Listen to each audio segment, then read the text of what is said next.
something that catches your attention. There's so much that we're looking at anymore that you have to make something that's grabbing their attention, and this is an example of how you might be able to do that. Rich media overlays. I was trying to find one to show you an example. Yesterday I found 3. Today none of them are in place.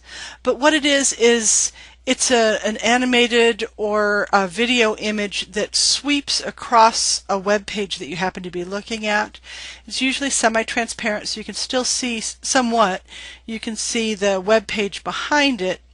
It finishes its advertisement and then it closes after it's done.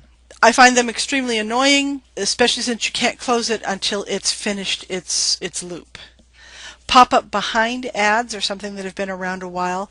Some of the pop-up software blocks it, but sometimes it doesn't, depending upon the format that's being used. But a pop-up behind ad, it loads while you're in a site, so you don't actually see it as a window until after you close the page. I'm not a fan, but they are there, and when you exit your browser screen, you do see them. This one's a hard one, since I have a Lisp. Interstitial ad, and that's an ad that takes you and opens a new page over your current web page. So it basically steals you and hijacks you to another page, even temporarily. Then you have to close it to get back to your current page. Another format that it's used for is sign-in, or not sign-in, registration screens. So if they want you to register or subscribe, they might open a secondary window over on top of their regular website, asking you to give your name, email address, sometimes pay, but it blocks you from being able to see the content you were looking at previously. App sponsorship, well, those are small ads that are they're very common in freeware on an iPad or an iPhone or Android style. Killer Birds. It's not called Killer Birds. Angry Birds. They've made a lot of money using app sponsorship. Although the program itself is free, they make their money by selling ad space around the edges of their program to retailers. They've made millions of dollars through that. Affiliate marketing, those are when companies come together. They're usually related. Sometimes malls. Magic Valley Mall uses affiliated marketing. It gives you a list of all the stores, but it also gives them an opportunity to market themselves from the mall website so that they can group together and showcase what they have for sale. It gives people a way to cross-market. So let's say, for example, I have a hobby store. I could affiliate marketing opportunities would be available for me through some of my suppliers. Let's say model airplanes. I would allow a model airplane company that I sell products for to advertise their new item through me so that people would have an opportunity to get excited about that specific product. Then they could come in and they could buy it. There's a new app that started up, and I believe it's called Twin Falls Events. It's for the iPad or iPhone, and I believe they're using the affiliate marketing format. For a small fee, you're able to advertise through them and discuss and post what you have going on in your business. Twin Falls Chamber of Commerce, that's another example of affiliate marketing. If you go into the directory, you can see the list of people, and for the small fee that they pay, they get to be listed and they get to advertise what it is that they have for sale. And here's Magic Valley Mall. I just discussed it. As an example, off to the right, the dig February 9th, that is that's an example of a banner ad. Although I pulled this off on the 15th, so not exactly perfectly current, and that is something that you need to be very, very aware of. If you have time-bound advertising, you need to stay on top of that. It severely damages customer confidence if you don't have current information on your site. I was using Magic Valley Mall as an example last term, or the beginning, I think it was last term, and they had not paid their bill, so their website was down. Definitely caused some humor in the classroom, but it damaged the credibility that the mall had for being able to provide consistent advertising for its stores. It was a big deal. I love their new site. I'm assuming they have someone new in charge of it. I know that if I had an employee who didn't take care of paying bills in a timely manner, I would be looking for a new employee. So you've had a chance to get some general information, some general ideas. So let's delve a little tighter. What you need to decide before you make an e-commerce plan is you need to know where you are now as a business. Before you can determine where you want to go, you need to know what your current sales and inventory levels are, because if you're going to go from point A to point B, you need to know what point A is. If I'm going to go from $10,000 a year in sales to $20,000 a year in sales, then I need to know, am I at 10,000 or was I at 19,999 and I made an extra dollar this year.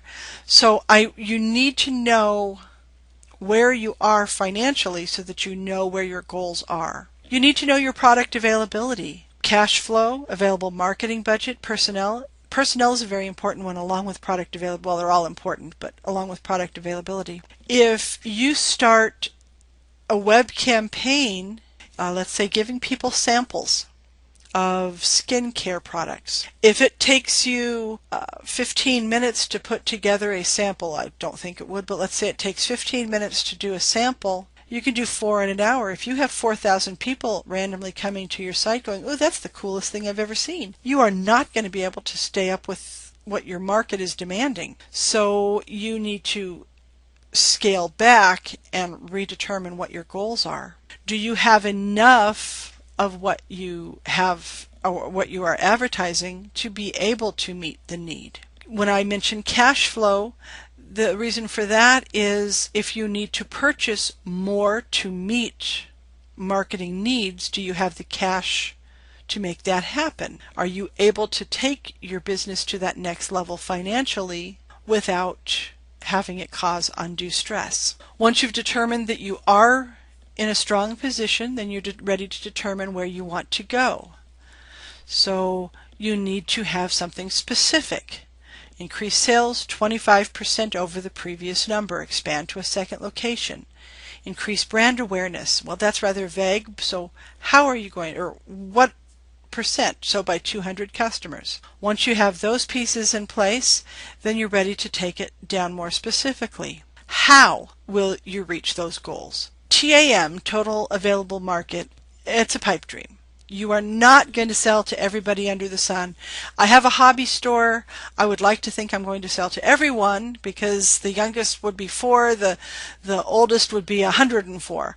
But that's not going to be the most that come. I have here someone who's cooking, so maybe they took some cooking classes. What is the demographic of men who would come to cooking classes? Well, they would be most likely 35 to 50, middle to higher levels of income, most likely married. They would come with their spouse. So you're looking at what is your realistic market share? Who is your customer and what do they enjoy? Okay, if they enjoy cooking, what do they enjoy cooking? Men often enjoy cooking meat. Either barbecue, baking, whatever form, they like their meat. So if you're trying to target to men for cooking classes, you're more likely to be successful if you were to have the class focus something around meat. When you set your goals up, make them SMART, and that's an acronym. SMART is, the wrong word for the beginning. It shouldn't say SMART, it should say specific. Measurable, attainable, realistic, and time-bound. So that first one should read specific, then measurable, attainable, realistic, and time-bound. We want to be the best in our field. Well, that's nice, that's wonderful, but it's very vague, and how do you know if you're achieving it? More specifically, we want to increase traffic to our website by 20% in the next 3 months. You know if you made it, you know how much you need to make it by, and you know what you're going to do. How you move from where your business currently is to where you want the business to go needs to be realistic. So you may not be able to bring 200 new customers to Facebook. That might be out of line. But you might be able to bring 50. You might be able to also put a banner on an affiliate's website, and that's going to bring additional people in. With your website, you might be able to run some sort of a contest or something that's going to, or additional content that's going to bring in new customers. So over the next 3 months, you build your 200 customers, and these are the tactics that you're going to select in order to achieve that measurable goal. So many options out there, so many. These are just a few of the things that you can do with e-commerce to be able to market. Search engine optimization. It only takes you so far unless you're willing to pay for higher ranking, but using metadata in a strategic way.